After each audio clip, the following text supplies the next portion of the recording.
어디서부터 말을 꺼내야 할지 모르겠지만 일단 나는 산에서 태어나 산에서 늙어가는 여자라고 해야겠다.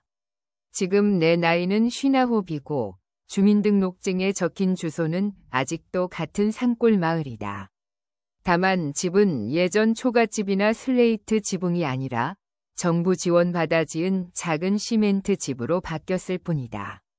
내가 어렸을 적, 그러니까 60년대 끝자락에서 70년대 초반쯤 우리 마을은 산을 한 번 더 돌아 올라가야 나오는 지도에도 잘 안 찍히는 데였다. 버스 정류장이라고 해봐야 산 아래 큰 길가에 있는 나무 기둥 하나였고 거기서 우리 집까지는 어린 내 발로 1시간은 넘게 걸어야 했다. 겨울에 그 길을 걸을 때면 숨을 쉴 때마다 입김이 하얗게 나와서 앞이 잘 안 보일 정도였고 발에 신은 고무신은 항상 뒤축이 달아 까졌고 양말은 구멍이 나서 엄지발가락이 쏙 튀어나와 있었다. 집 안이라고 해서 그보다 따뜻한 것도 아니었다.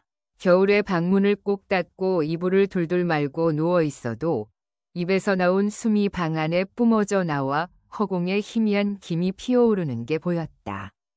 그러면 나는 이불 속에서 괜히 숨을 크게 쉬어보곤 했는데 그게 무슨 장난 같기도 하고 또 내가 숨을 쉬고 있다는 증거 같기도 해서 그랬던 것 같다.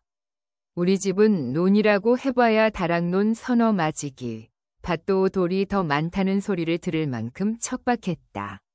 아버지는 산에 나무를 하러 다니고 철마다 품팔이를 나갔다.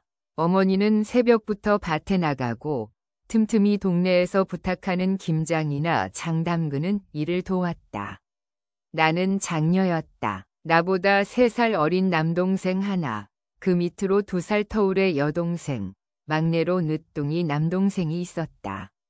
나는 어릴 때부터 동생들 업고 손잡고 등에 지고 다녔다. 겨울이면 산에서 마른 나뭇가지를 주워 오느라 손이 곱아 손가락을 펴기도 힘들었고 우물에서 물을 길어 올릴 때는 양동이가 너무 무거워서 한 발 한 발 땅을 찍듯이 걸었다. 물이 슬로시하고 흔들릴 때마다 손목이 꺾일 듯이 아팠고 양동이 손잡이가 손가락 마디를 파고들어 빨갛게 자국이 남았다. 배고픔은 늘 있었다. 저녁상에 놓이는 건 주로 보리밥에 된장국이었고 그마저도 건더기가 거의 없었다. 감자 몇 쪽, 호박 몇 조각이 들어있으면 그날은 반찬이 괜찮은 날이었다. 김치는 늘 쉬어 있었고 가끔 아버지가 막걸리에 취해 휘청거리면서 들어오는 날은 국에 밥을 말아 허겁지겁 먹고 방으로 들어가 이불을 뒤집어 쓰고 누웠다. 소리가 더 잘 들리는 걸 알면서도 이불 속으로 숨으면 덜 무서울 거라고 생각했기 때문이다. 아버지는 술만 안 마시면 조용한 사람이었다. 산에서 나무 해온 걸 내려놓고 막걸리 한 사발 마신 뒤에는 잠깐 웃으며 내 머리를 쓰다듬기도 했다. 그러다 막걸리가 더 들어가면 세상이 자기 뜻대로 안 돌아간다고 손으로 상을 내리치고 어머니에게 소리 지르고 가끔은 손찌검을 하기도 했다. 그럴 때면 어머니는 대꾸를 하지 않고 그냥 허리를 더 굽혀 상을 치우고 깨진 그릇을 쓸어 담았다. 다음 날이 되면 어머니는 항상 같은 말로 마무리를 했다. 내 아버지가 원래 그런 사람은 아닌데 세상이 그라고 만든 거요. 그 말이 사실이었는지 아닌지는 지금도 잘 모르겠다. 다만 나는 그 말을 수없이 들으면서 사람을 그렇게 만든다는 세상이라는 것이 뭔지, 산 너머 읍내 같은 건지 늘 궁금해했다. 학교는 산 밑에 있는 분교를 다녔다. 분교라 해도 겨우 3반이 있는 작은 학교였다. 아이들은 고무신을 질질 끌며 다녔고 겨울이면 교실 창문 가장자리에 성에가 끼어 쉬는 시간마다 아이들이 손가락으로 글씨를 써넣었다가 지우곤 했다. 선생님은 도시에서 발령 나서 올라온 젊은 분이었는데 가끔 칠판에 서울 이야기를 쓰면서 거기에는 지하철이라는 것이 다닌다고 했다. 나는 지하철이 뭐냐고 물었다. 땅속으로 다니는 전차 같은 거야.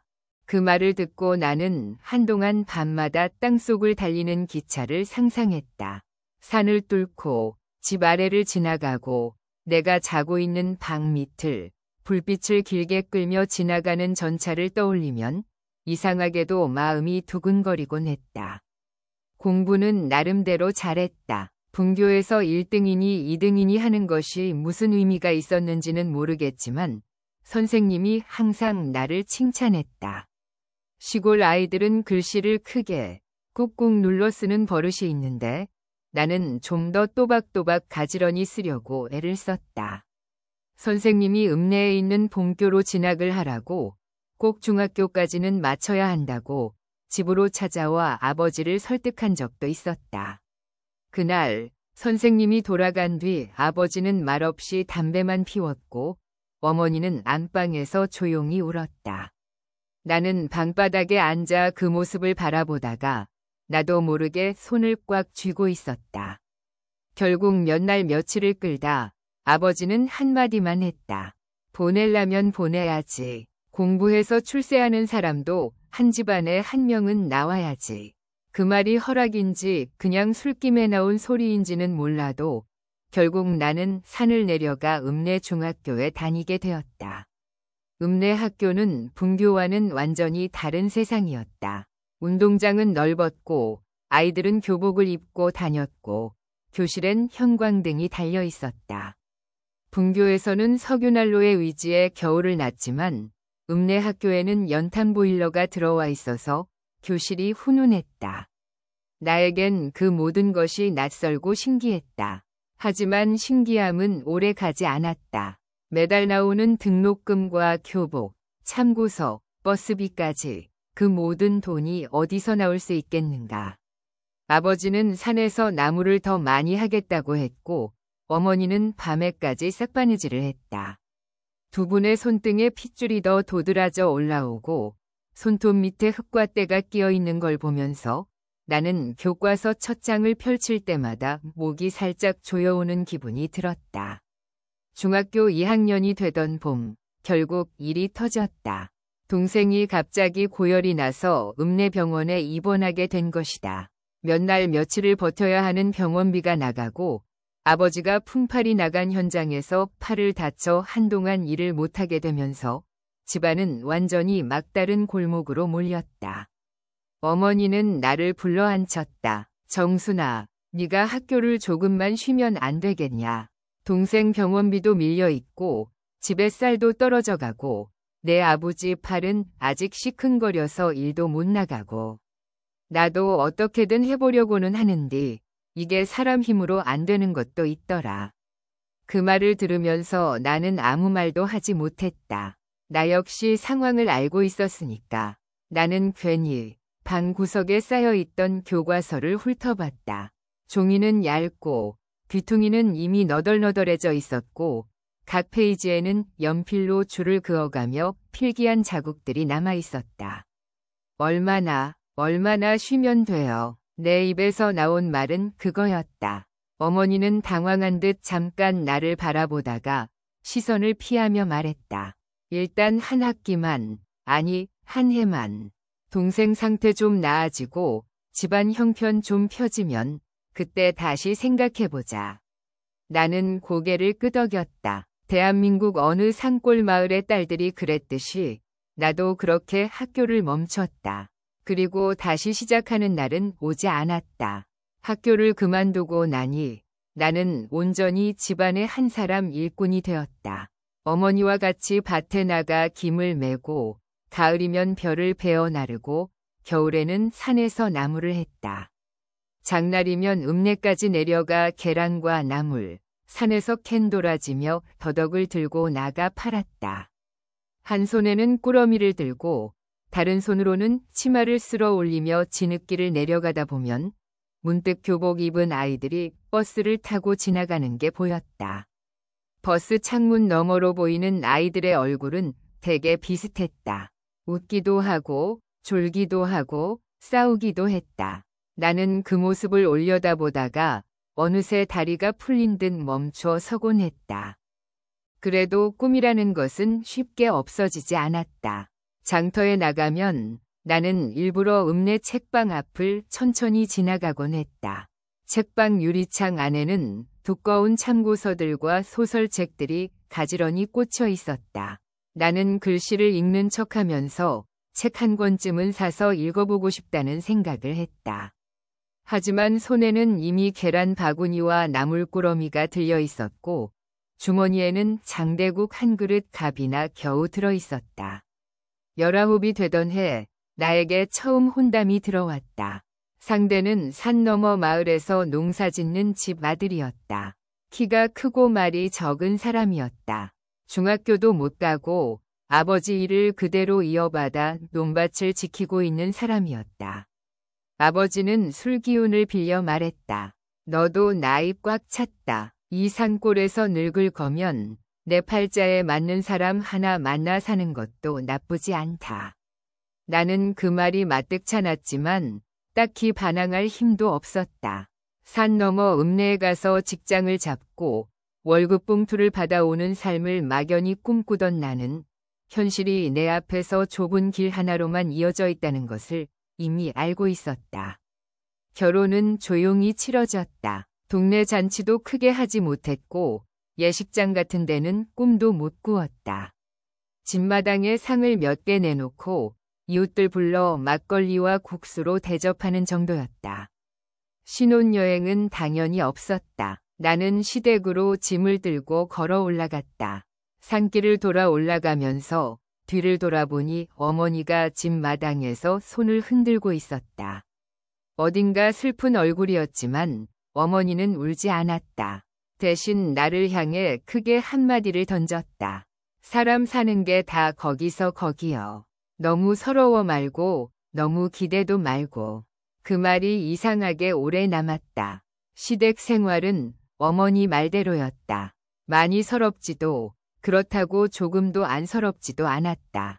시어머니는 고지식한 사람이었고 일에 있어서는 한치도 양보가 없었다. 새벽 5시에 일어나 마당을 쓸고 물을 깃고 소죽을 끓이고 밥을 지어야 했다. 임신을 하고서도 별로 달라지지 않았다. 배가 부른 채로 밭을 매다가 허리를 펴면 배가 당기고 허리가 아려왔다. 그래도 손을 멈출 수는 없었다. 첫 아이는 딸이었다. 시어머니 얼굴이 살짝 굳어지는 게 느껴졌다. 남편은 딸도 좋지 뭐. 사람 하나 늘어난 거지 하고 웃어 보였지만 그 웃음에는 어쩐지 힘이 없었다. 나도 알았다. 이 집안에, 이 마을에, 이 시대에 딸이라는 존재가 어떤 의미인지. 그래도 나는 아이를 안고 있을 때만큼은 세상 그 어떤 것도 부럽지 않았다. 둘째는 아들이었다. 그때서야 시어머니는 좀 더 부드러운 얼굴을 보여주었다. 아이가 태어난 날 시어머니는 내 손을 한번 꼭 잡더니 어색한 목소리로 말했다. 수고했다. 그 한마디가 그렇게 고맙더라. 나는 그날 밤 아이 둘을 사이에 두고 누워 천장을 보며 한참을 눈을 감지 못했다. 밖에서는 바람이 산허리를 타고 내려와 집 벽을 때렸고 방 안 공기는 눅눅하고 차가웠다. 그래도 그 속에서 나는 뭔가를 지켜냈다는 기분이 들었다. 중년이 된다는 것은 몸이 서서히 말을 안 듣기 시작한다는 뜻이기도 했다. 농과 밭에서 허리를 숙이고 일한 세월이 쌓이면서 내 허리는 30이 채 되기도 전에 굽어가기 시작했다. 손가락 마디는 일찌감치 두꺼워졌고 겨울만 되면 손등 피부가 갈라져 피가 배어나왔다. 그럼에도 불구하고 해야 할 일은 줄어들지 않았다. 그러던 어느 해 여름 큰 비가 쏟아졌다.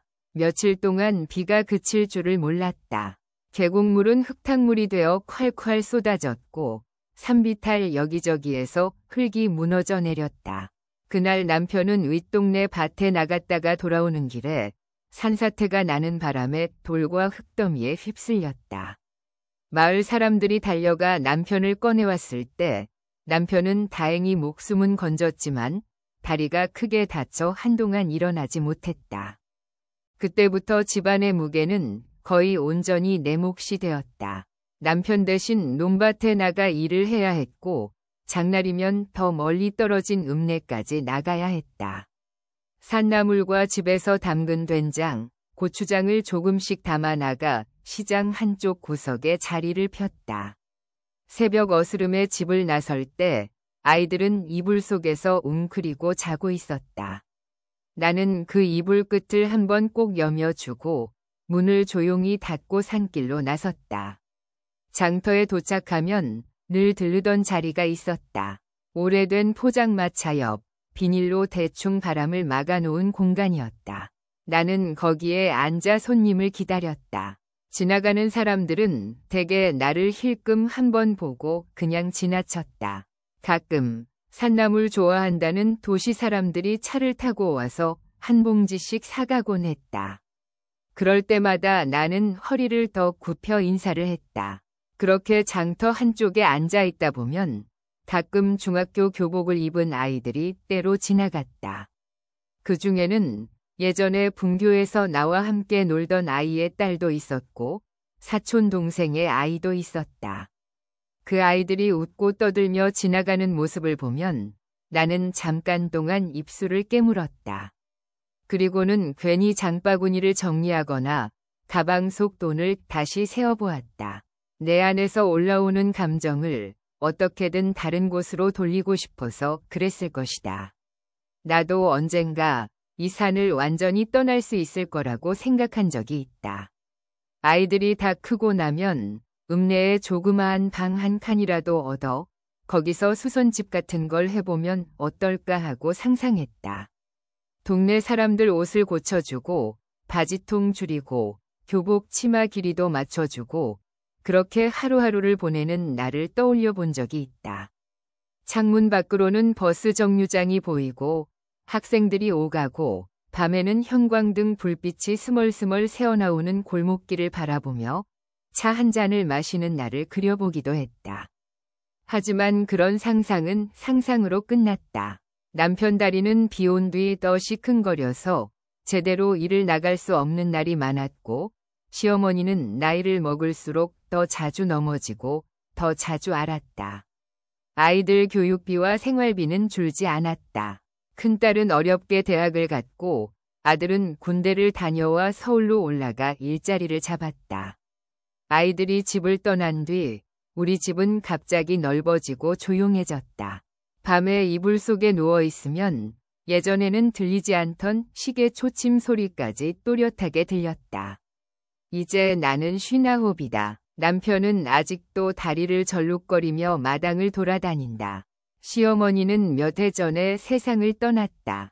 장례를 치르고 돌아오는 길에 나는 산허리를 돌아 내려오는 버스 창밖을 한참 바라보았다. 내려다 보이는 읍내는 많이 변해 있었다. 예전 시장 골목은 재개발이 되어 건물들이 바뀌었고 버스 창밖으로 보이는 사람들은 대부분 나보다 젊어 보였다. 그때 나는 문득 이 산을 떠나지 못한 채 늙어버린 내 삶을 처음으로 또렷하게 자각했다.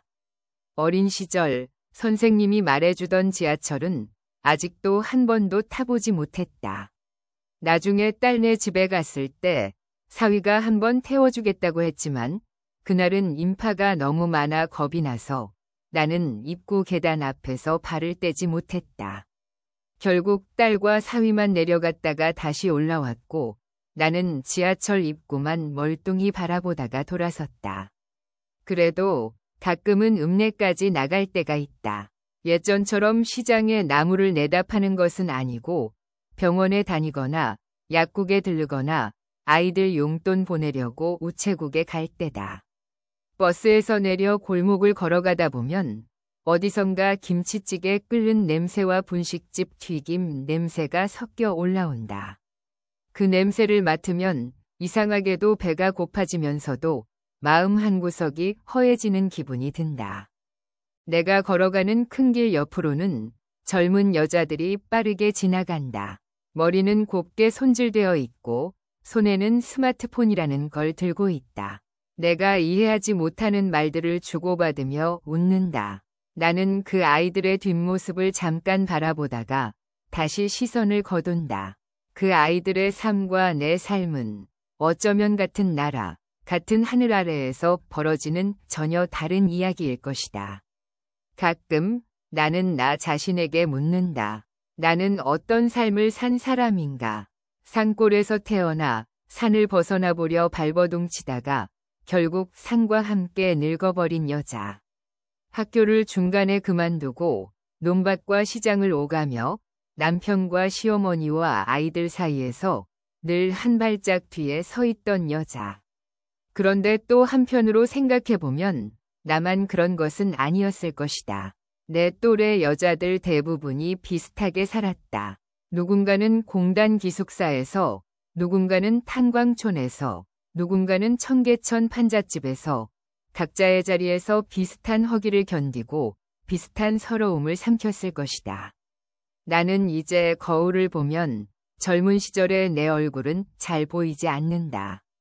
대신 어머니와 닮은 눈매, 시어머니와 닮은 인매가 보인다.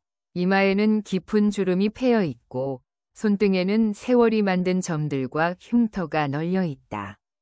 처음에는 그게 싫었다. 하지만 요즘은 그 주름과 흉터들을 들여다보다 보면 마치 오래된 밭고랑을 보는 것 같은 기분이 든다. 수십 년 동안 비를 맞고 볕을 쬐고 김을 메고 씨를 뿌리며 버텨온 땅의 얼굴처럼 느껴진다. 산 너머 읍내를 그토록 동경하면서도 끝내 그곳에 제대로 뿌리를 내리지 못한 삶이 잘못된 것만은 아니라는 생각도 든다. 누군가는 멀리 나가 세상을 넓게 보며 살고 누군가는 이렇게 좁은 산골에서 자기 몫의 세월을 버티며 살다가 간다. 내가 택하지 못한 길들을 생각하면 아쉬움이 남지만 그래도 지금까지 살아서 이렇게 내 이야기를 입 밖으로 꺼낼 수 있다는 것만으로도 내 인생이 아주 헛된 것만은 아니라고 스스로를 달래게 된다. 언젠가 이 산길도 더 정비되고 버스도 더 자주 다니게 될 것이다. 그때가 되면 내 몸은 지금보다 더 굽어 있을 것이고 더 느리게 걸을 것이다. 그래도 나는 아마 여전히 산을 올려다보며 참 오래 같이 살았다는 말을 속으로 되뇌일 것이다. 내 이름은 이정순이다. 나는 깊은 산골에서 태어나 산 너머 읍내를 한 번도 제대로 건너가지 못한 채 이렇게 나이 들어버린 여자다. 이게 바로 내가 살아온 삶의 모양이다.